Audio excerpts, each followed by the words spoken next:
Qui peut savoir ce que c'est, notre vocation véritable? Et c'est intéressant? Ah oui. C'est une charge, mais c'est intéressant, oui. Je suis sûre que c'est pas aussi intéressant que vous le dites. Non, c'est vraiment intéressant. En défendant la nature, Michel défend l'environnement. Il dit qu'il faut défendre toutes les forêts, partout où l'homme fait passer ses intérêts avant ceux de la nature. Il dit que les forêts embellissent la terre, qu'elles apprennent à l'homme à comprendre ce qui est beau. Michel dit, et je suis d'accord, que notre société cultive son égoïsme en ne pensant qu'à l'argent et au profit. Nous en perdons la douceur et la tendresse de la vie. L'essentiel, quoi. Bravo. Bla bla bla bla bla.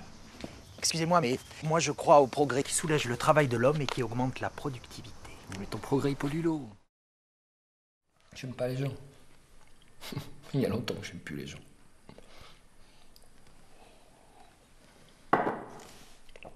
J'aime personne.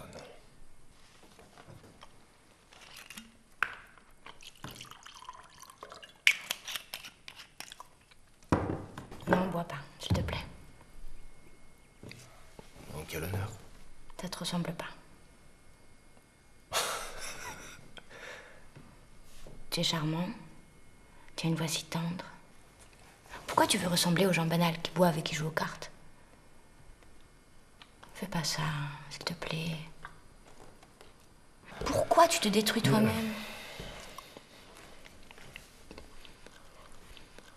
Il ne faut pas. Je t'en supplie. S'il te plaît.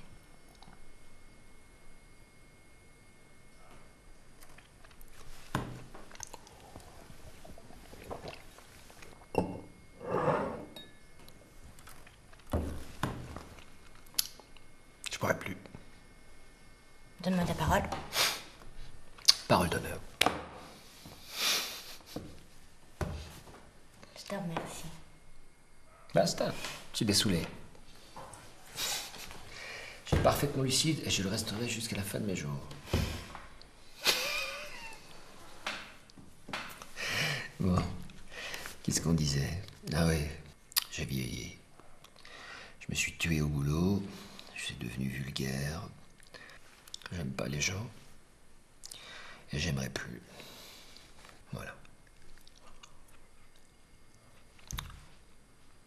S'il y a quand même quelque chose qui me touche, c'est la beauté. Ouais. À ça, je suis pas indifférent. Hélène, tiens, par exemple. Si elle voulait, elle pourrait me faire tourner la tête en un jour, mais ça c'est pas de l'amour, ça, c'est pas de l'attachement. Dis-moi, Michel.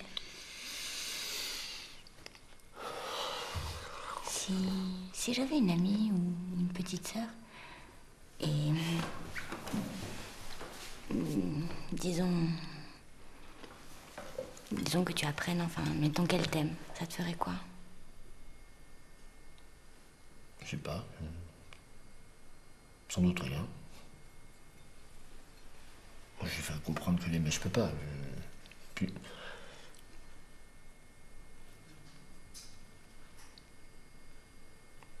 C'est pas ça que j'ai dans la tête. Bon, ben, s'il faut que j'aille, c'est l'heure, hein. Allez, adieu, ma puce. Sinon, comme ça, on en a jusqu'au matin.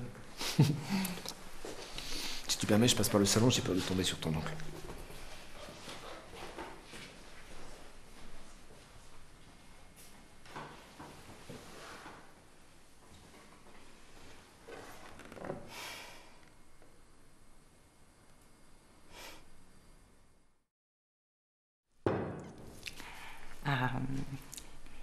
L'amitié. Dans le même vers, c'est mieux.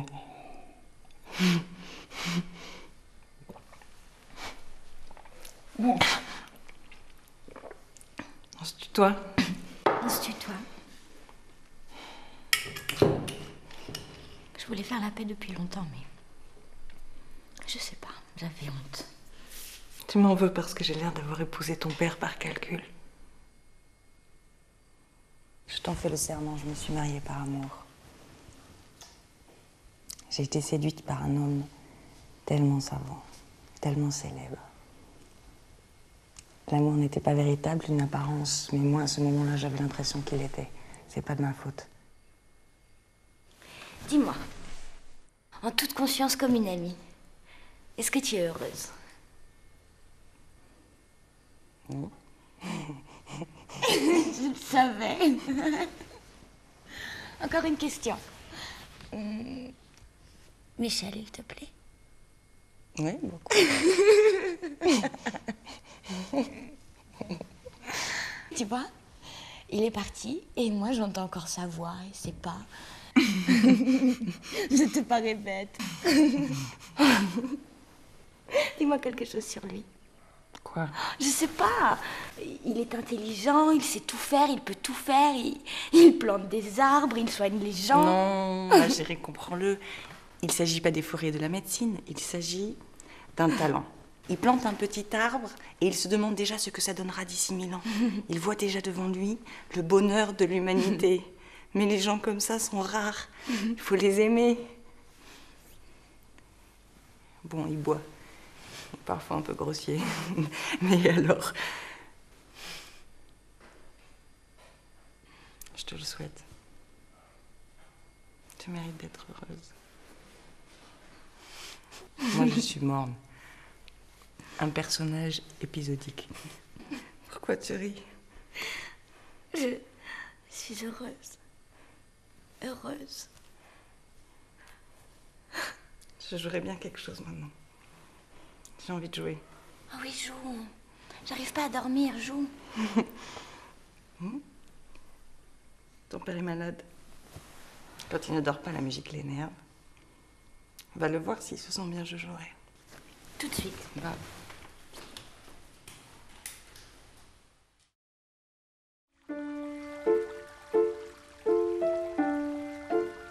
Je l'aime. Depuis 6 ans déjà. Je l'aime plus que ma mère. Je l'entends à chaque minute, je sens sa main qui serre la mienne. Je regarde la porte, j'attends. J'ai toujours l'impression qu'il va entrer à l'instant même. Mais voilà. Tu vois, je viens sans arrêt te trouver pour parler de lui. Maintenant, tout le monde le sait que je l'aime. Tout le monde le sait. Et lui? Non, il ne me remarque pas. Il est étrange comme homme. Tu sais quoi? Laisse-moi faire, je vais lui parler. C'est vrai, combien de temps vivre dans cette incertitude? Laisse-moi faire. On veut juste savoir si c'est oui ou si c'est non. Si c'est non, qu'il ne vienne plus, d'accord? Et tu me diras toute la vérité? Bien sûr. Oui. Il me semble que la vérité, quelle qu'elle soit, est quand même moins effrayante que l'incertitude. Fais-moi confiance, ma petite colombe. Oui. Je dirais que tu veux voir ces graphiques.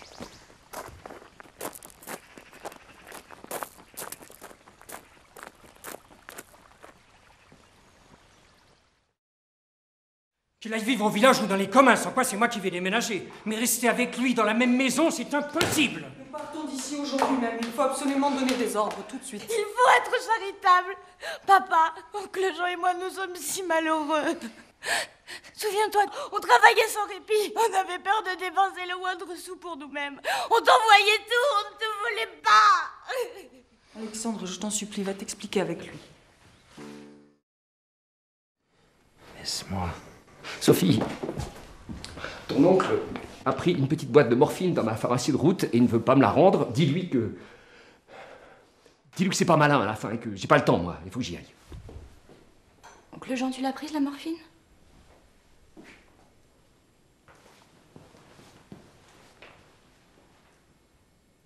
Évidemment qu'il l'a pris.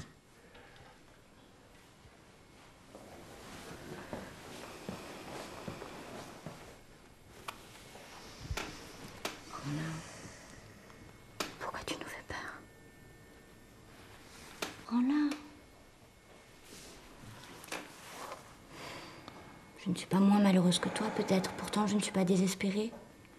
Je supporte, et je supporterai tant que ma vie ne finira pas d'elle-même. Supporte aussi, toi.